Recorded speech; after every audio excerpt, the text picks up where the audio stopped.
5월 11일 주간시 일정입니다. 자, 이번 주 트럼프 대통령의 주식 리딩이 굉장히 잘 이루어지고 있습니다. 5월 9일날 지금 당장 나가서 주식을 사는 게 낫다 발언 이후에 10일부터 11일까지 현재 미국과 중국의 관세 협상이 시작되고 있고, 여기에 러시아 우크라이나 종전 협의를 계속하겠다. 그리고 인도 파키스탄이 임시 휴전에 또 돌입을 했습니다. 한 번에 많은 악재들을 잠재워 버렸어요. 트럼프 방장의 리딩력이 굉장히 높고, 이전에도 트럼프 대통령이 4월 10일 날이죠. 한국 시간으로 4월 10일 날 This is a great time to buy, 자기 이제 주식 사라고 했는데, 요거 빼고 지금 주식 사기 정말 좋다라고 했는데, 딱 그 이후에 지금 S&P 500 기준으로 지수 오른 거 보세요, 여러분들. 500포인트 올랐어, 500포인트. 10% 올랐어, 10%가.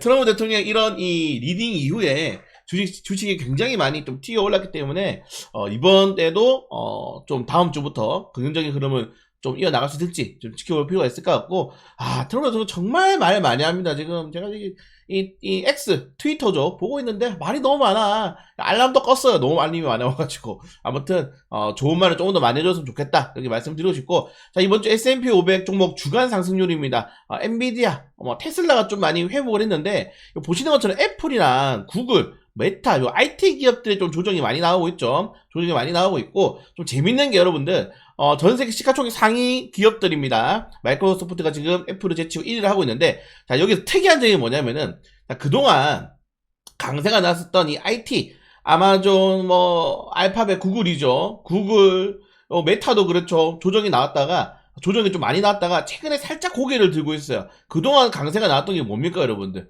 네, 보시는 것처럼 월마트, JP모건, 좀 금융주들, 소비재 관련 테마주들 같은 경우에는 관세 리스크에 약간 큰 타격을 입지 않고 최근에도 계속 강세가 나왔단 말이에요. 넷플릭스라든가. 근데 IT 기업들 같은 경우에는 요게 차트 보시면 아시겠지만은 그저 좀 부진했어요. 이렇게.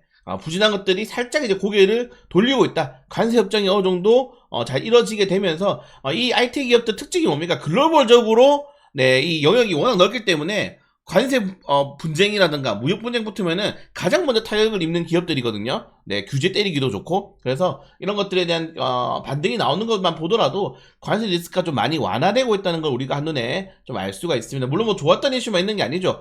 이번 주 FOMC에서 금리 동결을 선언했던 연준의 또 연준 인사들이 굉장히 또 이제 좀 매파적인 발언들, 사실 그렇게 매파적인 않지만은 계속적으로 인내심 있는 정책 기조를 강조를 했습니다. 이번 주 굉장히 많은 인사들이 발표를 했어요.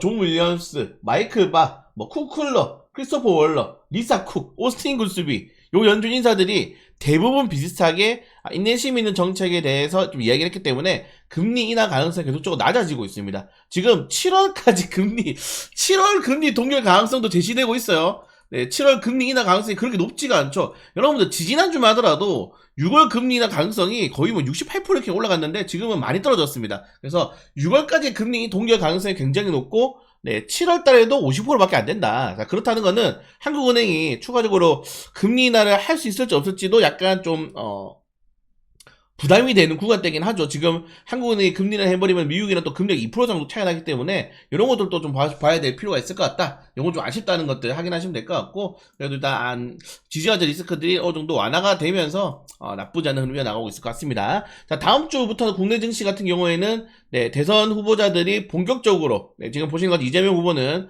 월요일 9시부터 11시까지 청계천에서 출정식 합니다. 여기서 이제 발언 한마디 하면 관련주가 또 오르겠죠. 그리고 그 이후에도 굉장히 많은 발언을 했습니다. 관련 테마주 제가 정리를 할 예정이라는 점들 체크하시면 될 것 같고, 일단 요런 정도 내용이 있다. 주말 동안에 보시면 좋을 것 같습니다.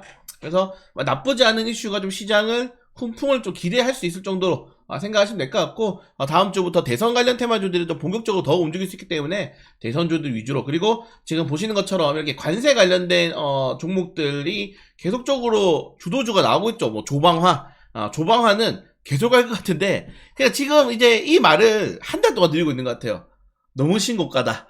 근데도 계속한다. 이걸 이제 그냥 무시하고 사야 될지, 아니면 좀 턴어라운 될 수 있는 종목들 위주로 공략해야 될지 여전히 좀 고민을 하고 있습니다. 자, 이번 주 3거래밖에 진행하지 않았지만은 상승 종목들, 네, 보시는 것처럼 실적이 잘 나오는 기업들이 좀 많이 올라갔다는 걸 한눈에 알 수 있고, 그리고 신규 상장 종목들도 좀 많이 수급이 들어갔죠. 네, 그리고 여러분들 요즘 신규 상장 꼭 하셔야 됩니다. 여러분들 아시겠죠?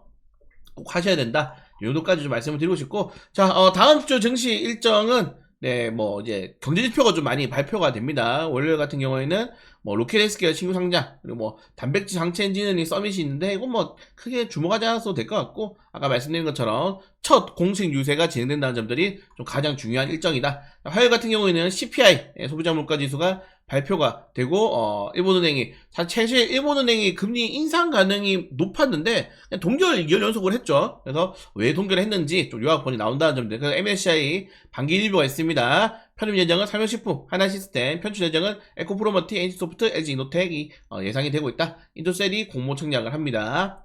그리고 수요일 같은 경우에는 네 오펙 월간 보고서, 최근에 뭐 국제유가 같은 경우는 뭐 계속 9구간대 유지하고 있죠. 60에서 70달러 왔다 갔다 하고 있는데 뭐 나쁘지 않는 흐름 이어나가고 있다는 점도 확인하시면 될 것 같고, 그리고 목요일 같은 경우에는 와 고용지표 그 경제지표 발표 보이시죠? 네, 소매 판매가 좀 가장 중요하겠지만은 뭐 PPI, 주간 신규수당 청구 건수, 뭐 산업 생산, 뉴욕주, 네, 엠파이어 스테이트 제조업 지수까지 해가지고 막 엄청난 지표가 많이 나옵니다. 네, 다만 요런 지표들보다는 트럼프 대통령의 한마디가 더 증시엔 중요하다는 점들 확인하시면 될 것 같고, 그리고 마지막 금요일 같은 경우에는 미국의 옵션 만기, 그리고 요새 이게 좀 중요하죠. 소비심리 평가 지수, 잠정치가 발표가 됩니다. 이건 이제 향후 3에서 6개월 정도를 보는 거기 때문에 좀 중요하다. 그리고 바이오포트 코리아가 스펙 합병에 상장을 합니다. 네, 이 정도까지 내용이 있습니다. 뭐 큰 일정은 없고요, 여러분들. 큰 일정은 없고, 제일 중요한 게 이제 아까 말씀드린 것처럼 대선 후보자들이 공식적으로 이제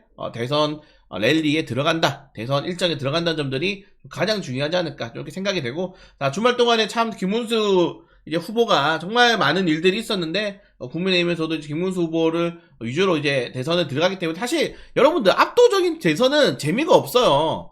압도적인 대선은 재미가 없고, 네, 둘이서 이제 또 치고받고 해야 재밌죠. 그래서 대선 정책주들이 좀 잘 움직였으면 좋을 것 같습니다. 네, 남은 주말 푹 쉬시고요. 저는 또 관련된 내용들, 종목들 체크해서 계속 올려드리도록 하겠습니다.